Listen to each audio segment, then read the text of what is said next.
People Before Profit are putting forward a private members motion in the Dáil tomorrow to propose a series of measures to address what is now an absolutely dire housing crisis, which is now overlaid with an accommodation crisis for people fleeing war and conflict in Ukraine and elsewhere in the world.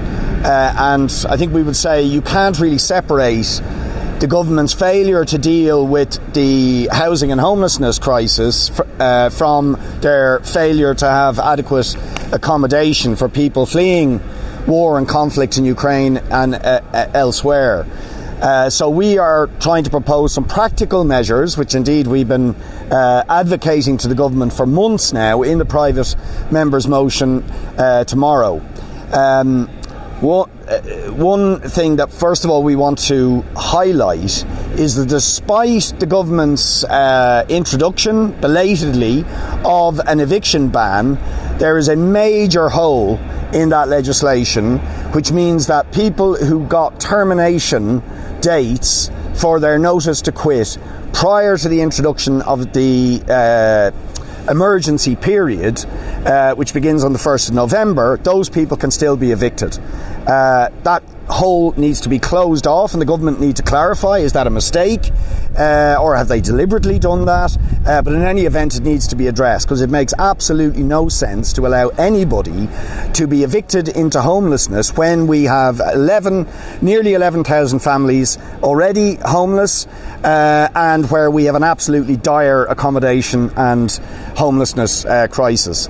But the centrepiece of our motion tomorrow, as well as highlighting that, is to say we need radical action to deal with the issue of vacant and empty and derelict property and unused sites. And we are proposing to the government that there should be a use it or lose it provision where any empty, vacant or derelict property or unactivated planning permission that is not brought into use within 6 months, where there is no good or legitimate reason for that, that the state must acquire that property or that site for use as social and affordable housing. It is simply unconscionable that we have 160,000 empty properties, we have maybe more than 20,000 derelict properties, and at the same time we have tens and tens of thousands of people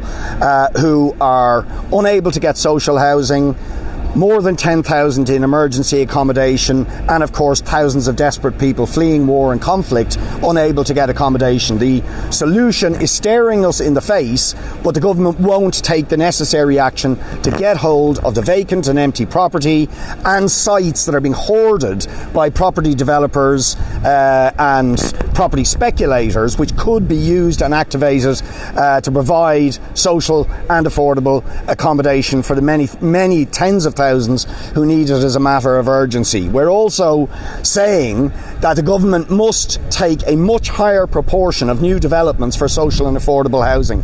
Currently, on most new developments, the state is only getting 10% of social housing. On some newer developments, maybe 20%. That is absolutely pathetically inadequate when you look at the scale of the housing and accommodation crisis that we're facing. So we are saying they must go way beyond the 10 or 20% and grab a much larger proportion. I mean, to give an example, in Finland, for example, any new construction that happens, 55% of any new development goes for social and affordable housing. That's the sort of target we should be aiming at, because it simply doesn't make any sense that new housing that may come on stream is unaffordable to those who actually need it most. So finally, we're also proposing there will be a state construction company, because it is absolutely clear that the private sector cannot be relied upon to activate the sites that need to be activated for housing or to refurbish the vacant and derelict property. So we need the state to have its own capacity to do that. So we are saying we need to have a state construction company where the state begins to take on tradespeople as apprentices to equip and staff local authorities to be be able to directly themselves bring empty and vacant property back into use, to activate sites that are just sitting vacant when they could be used to develop social and affordable housing. So it's going to be interesting to see whether the government will act on these things, and really what it comes down to is the government willing to abandon its continued reliance on private developers in the private sector, which has clearly failed to solve the housing and homelessness crisis, or are the state willing to take measures to directly intervene and solve this crisis themselves? And that's what the motion is proposing, and we hope that the opposition obviously will support us in this, but that the government will actually listen, because it's clear their policies are failing at every level to deal with the housing and accommodation crisis. Yeah, it's quite clear that the Irish government has very cynically used Putin's imperialist, brutal invasion of Ukraine to drive a horse and cart through what remains of Irish neutrality. I got PQ answers back recently which confirmed that the Irish government has now been represented at 5 meetings of the so-called Ukraine Contact Defence Group. This is something that's been described by the US Secretary of Defence as a NATO alliance. Its meetings take place when they're not online. Its meetings take place at NATO headquarters at the Ramstein US airbase in Germany. It's very clearly an extension of the NATO alliance.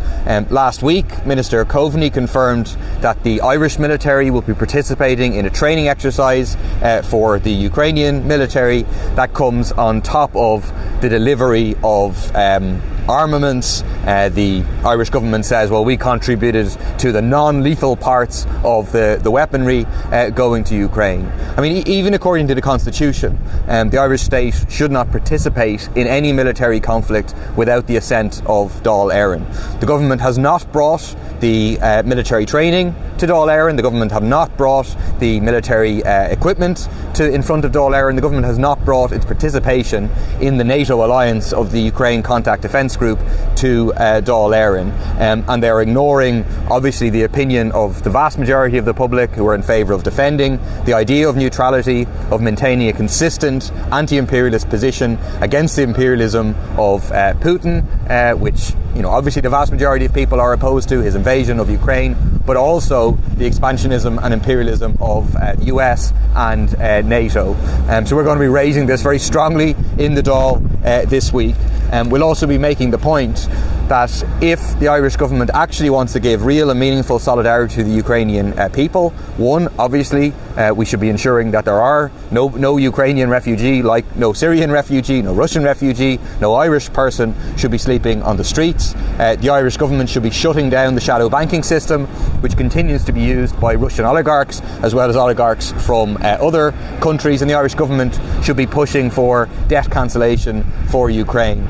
We'll also be saying that they should be saying that the EU should open its borders to Russian refugees. It makes no sense at all to say to those who are trying to flee conscription in Russia, no, you have to stay in Russia where you can be conscripted into this army in a very authoritarian and dictatorial state. It's interesting, if you look at the numbers of refugees coming to Ireland, there's been a significant increase in the number of refugees applying through the IPAS system from Georgia, and many of those will be dual citizens who are liable to be conscripted within Russia and therefore are attempting to flee here. But there'll be many, many more Russians who don't have another passport who would want to get out that the EU and Ireland should facilitate. Just one other brief point. I mean, the last while I've been speaking a lot about the fact that it's scandalous that under the TBES scheme, data centres will be able to benefit to the tune of €10,000 a month, with the public subsidising the electricity usage of some of the biggest, richest corporations in the world. Now that we have the finance bill, we can see it's even worse than that. Instead of data centres being able to get €10,000 a month, they will actually be able to get €30,000 a month, because they'll be able to claim for each separate location where they have a data centre, each separate MPRN, they'll be able to get €10,000 up to a maximum of €30,000 a month, and in total they'll be able to make up to €500,000. If they extend the scheme, that's what's outlined in the bill. These major multinational corporations could get €500,000 paid for by the public. It's an absolute scandal that would be incentivising their continued guzzling of a very large proportion, 17% of our electricity generation. So yeah, I just want to make points on two issues, and they are abortion and an update really on the pay-as-you-go meter situation. So in terms of abortion, we will be voicing support for this Saturday's demonstration taking place here in Dublin, which is a commemoration of Savita 10 years after her cruel and unnecessary death, but also calling for greater abortion rights for women in this society today, 4 years after repeal. Particularly, I will be raising an issue about the review of the legislation, which the Taoiseach said last week would be published by the end of the year. In answering my questions on this issue last week, the Taoiseach said that there had been two pieces of research submitted, namely research from Trinity College on the experience of service users and the experience of providers of services. That second piece of research was done under the Manchester Metropolitan University. The Taoiseach said that the Trinity research has been published in July. But he didn't say whether the Manchester Metropolitan University research has been published. I understand that it hasn't, and I will be asking why it hasn't been published, and also when it is due to be published. So you might want to keep an eye out for a reply on that.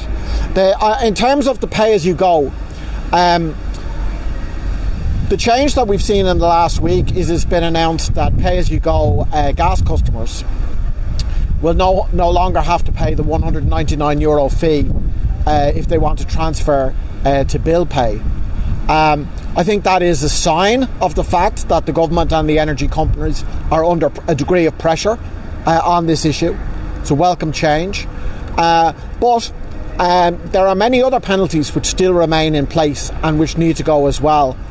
Also, the change that was announced, it can't be a solution this winter for big numbers of people, because there's time and effort involved in making that switch. So if a large number of pay-as-you-go customers wanted to make the switch, probably wouldn't happen within the time frame of this winter. So we'll be keeping the pressure on. We'll be calling for a major extension of the emergency credits, and we'll be calling for a total ban on disconnections, not just for the bill pay customers as we have, but for the pay-as-you-go customers as well. Final point on that. We've been asking questions about the hardship funds that the companies have. We asked a parliamentary question. The Minister said that they have hardship funds, the various companies. The question that was asked was how much is in the hardship funds. I think it's interesting that question was not answered. The Minister is meeting with the companies. Has he not asked them? And if you go on the Prepaid Power website, you won't see any mention of a hardship fund. Does that company have a hardship fund? That's a question that's worth asking. And then finally, just a little bit wary of the Minister announcing the results of his discussions next week when the Dáil is not in session. He should answer the questions and put forward the proposals this week before the Dáil breaks for the mid-term break. Sinead.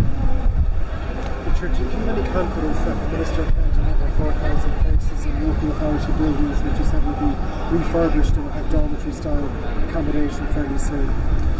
I have absolutely no confidence. The government keeps making pronouncements, setting targets, and then it fails consistently to meet those targets or to keep those promises.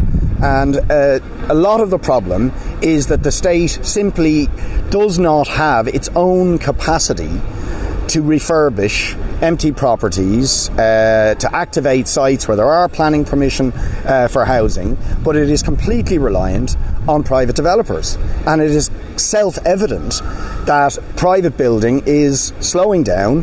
The problem with private builders is they only build when they can make a profit.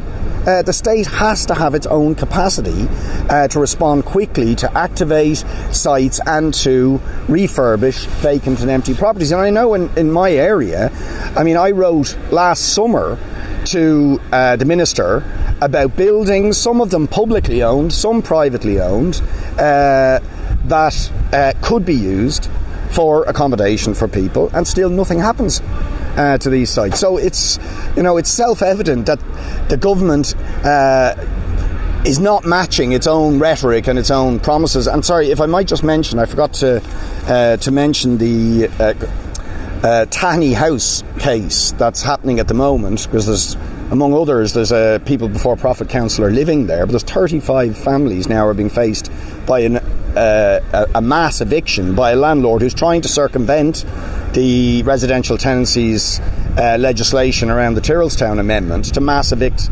35 families. The government need to step in immediately and purchase that property. Under no circumstances should the government entertain any possibility that 35 families and individuals should be potentially homelessness in the teeth of an absolutely enormous crisis.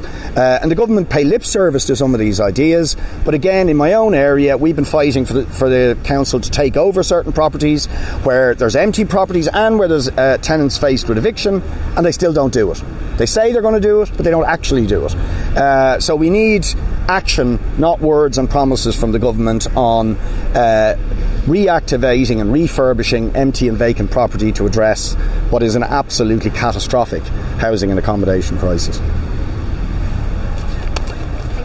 Just finally, when you say the state, is that the state would hire builders that be employed, a state employee? Yeah, part of our motion is to say we need a state construction company, so it has its own capacity. One of the terrible consequences of the government's abandonment of social housing construction over the last couple of decades is they hollowed out the ability of local authorities to directly construct housing and to refurbish vacant and empty property. So they're completely reliant on outsourcing to private contractors and private developers. And of course, if they go bang, or if they can't source contractors or developers, nothing happens.